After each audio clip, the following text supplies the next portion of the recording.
Why do we feel that luxury is not the same as it used to be? In this video, I want to go through the decades and explore how luxury evolved from the beginnings of time, well, more like from sleepy fashion houses into powerhouses that we have today. And also look at the reasons why luxury has changed so much. The year was 2002. Hermes launched its first online store, allowing US customers to purchase selective goods. Gucci also launched an online store in the same year. And why is that important? Because it was one of the events that marked a turning point for the luxury industry especially because if you know a thing or two about the luxury industry, you also know that luxury brands were notoriously slow to embrace the online, the whole e-commerce and social media. Why was that? Because luxury considers itself above trends, something timeless and unattainable, not widely available. And going online seemed like negating all these three things. But it wasn't a trend. It was a shift, a massive shift in the market and consumer behavior. So they had to adapt and they had to act. But there were other important moments. If we look at the 80s, everything changed in the 80s. What happened then? Globalization really kicked in. There was one other thing, very important thing that happened in the 80s, and it was the formation of LVMH in 1987. At the time, it may have seemed just like a merger between two big, well known houses, but it was actually a beginning of something much, much bigger. Today, LVMH owns over 70 brands. Now, imagine the world before that. All these brands were small, independent family businesses, not necessarily small, but some of them were just dormant brands that had their fame, had their time in the past, but in the 80s and 90s, well, weren't really on trend. Let's take Loewe as an example. Today, most of us know the name Loewe.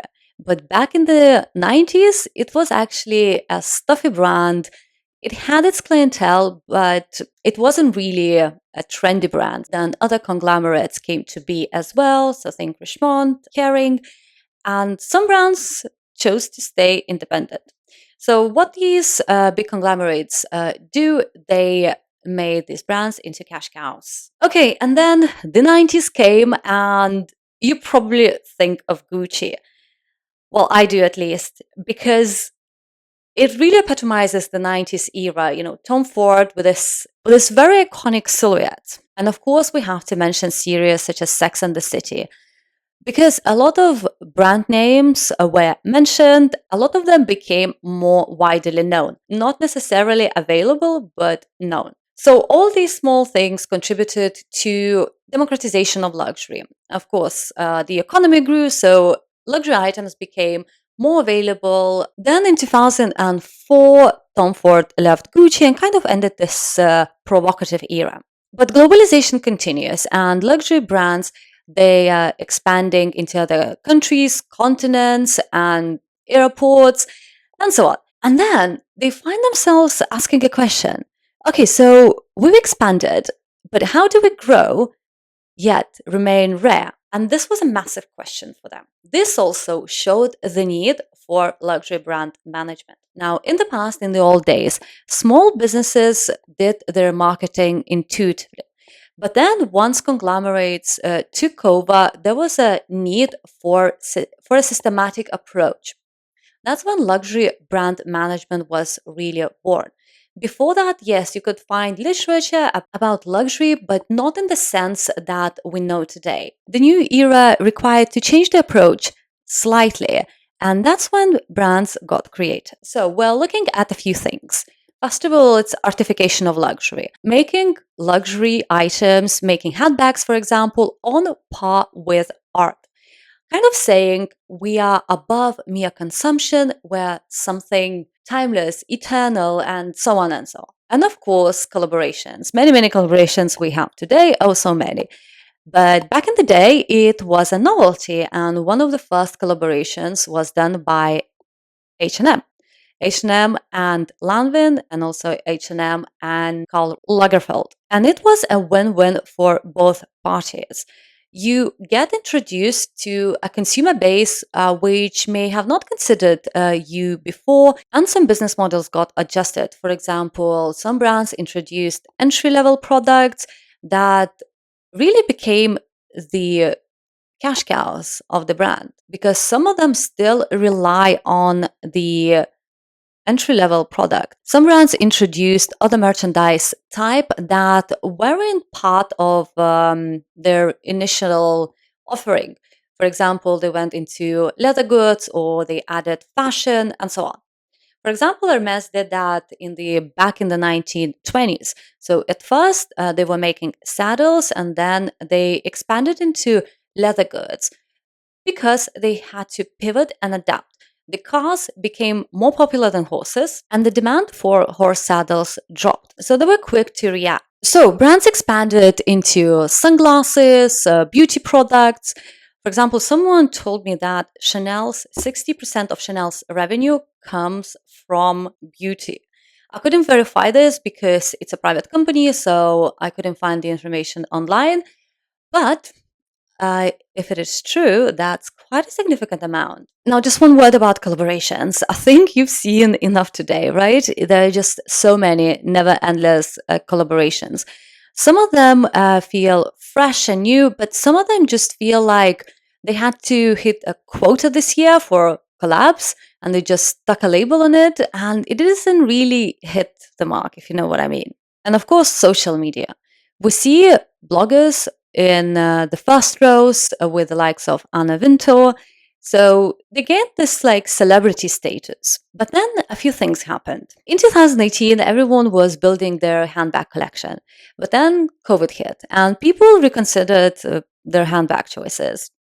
All of their choices, I'm guessing. So that was one thing. And then another thing, people started selling out their collections.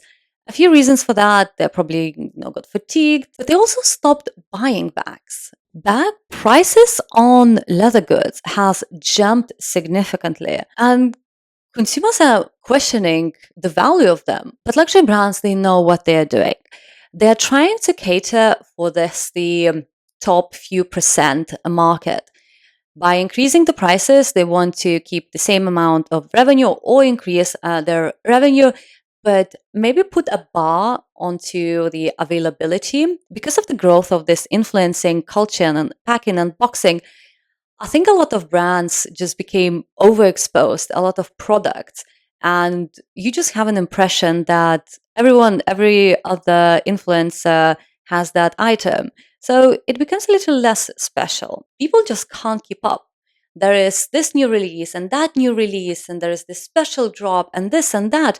And your wish list changes within months, if not weeks. So people are just like, shall I just get a simple bag? Which leads me to mention the rise of small independent handbag brands. We probably immediately think of Poulain. And it's very interesting how I discovered it. I actually don't remember, but what I remember is I looked at their bags and I thought, oh, this is a very nice design. I probably saw an Instagram ad or something. And I immediately wanted one. And then a month later, I'm meeting my friend and she said, oh, I want to wear a bag. And she shows me the same exact brand that I was looking at. And like a month ago, we didn't even know about the existence of this brand. And then suddenly we both wanted. And this was a moment when I realized, like, wow, this brand applied the principles of luxury to their branding, but they're keeping it in the premium market, but it's a different business model. And they don't have to make trade-offs that luxury brands often have to. A few months ago, I was watching Tana Leatherstein talking about these small independent bag brands, although Poulain sold some of his shares to LVMH. So he ripped a few of their bags apart and commented on the quality and design and hardware and so on. And it was really interesting because it makes you think about the value more and the craftsmanship rather than just the status of it. Of course, there will always be a consumer who will go for status rather than quality. That's how luxury brands survive. But judging from the comments, it made a lot of consumers reconsider their handbag and leather goods choices.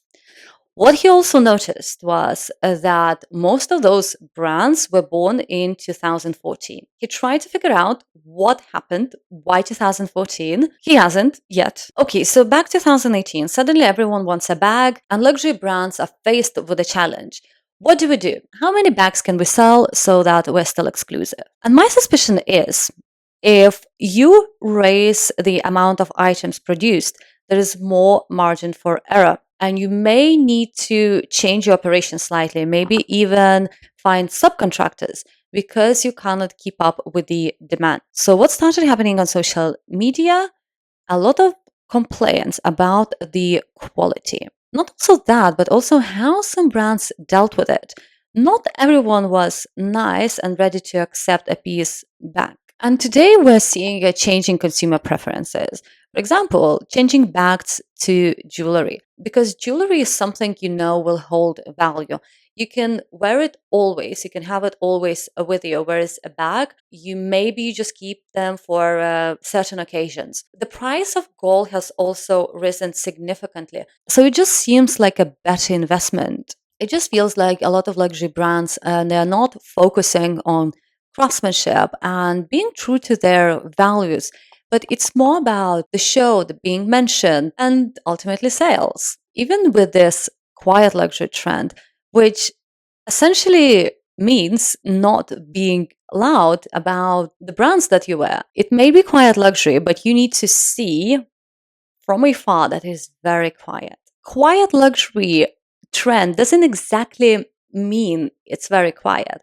Usually, when you see a person who is dressed up in the quiet luxury style, as in they dress themselves up, they chose clothing in line with this trend because they love it, yes, but they want others to see that and point out, like, ooh, he's dressed in such quiet luxury. It's very nice. But I can tell he's specifically dressed in quiet luxury because there will always be this consumer who is concerned about status. So they may go for the quiet luxury, but they will pick recognizable pieces that will tell everyone that I'm not shouting about my logos, but you will recognize it by the designs. If you know, kind of stuff. Okay, so that was that. Thanks for watching, and I will see you in my next video.